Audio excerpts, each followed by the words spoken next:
నమస్కారం ఘంటారావానికి స్వాగతం. ముందుగా ప్రధాన అంశాలు. వరద బాధితులందరినీ ఆదుకుంటామన్న ముఖ్యమంత్రి. పంటలు కోల్పోయిన వారికి హెక్టార్కు 25,000 ఇస్తామని వెల్లడి.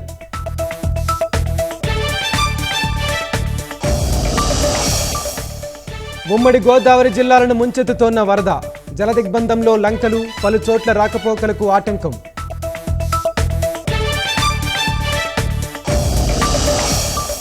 రాష్ట్రంలో వరద నష్టంపై కేంద్ర బృందం అధ్యయనం. అమిత్ షాకు నివేదిక అందించిన శివరాజ్ సింగ్ చౌహాన్.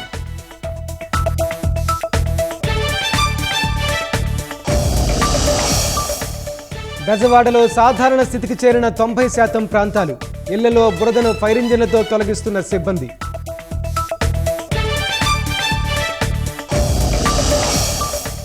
పట్టాభి తిట్టడంతో టీడీపీ ఆఫీస్పై రాళ్లు పడ్డాయన్న జగన్. దాడుల్ని ప్రోత్సహించినట్లు అంగీకరించారన్న మంత్రులు.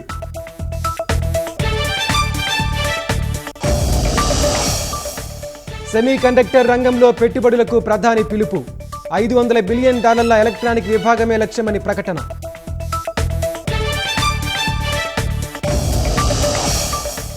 తొలి చర్చలో ట్రంప్కు చుక్కలు చూపించిన కమలా హ్యారిస్.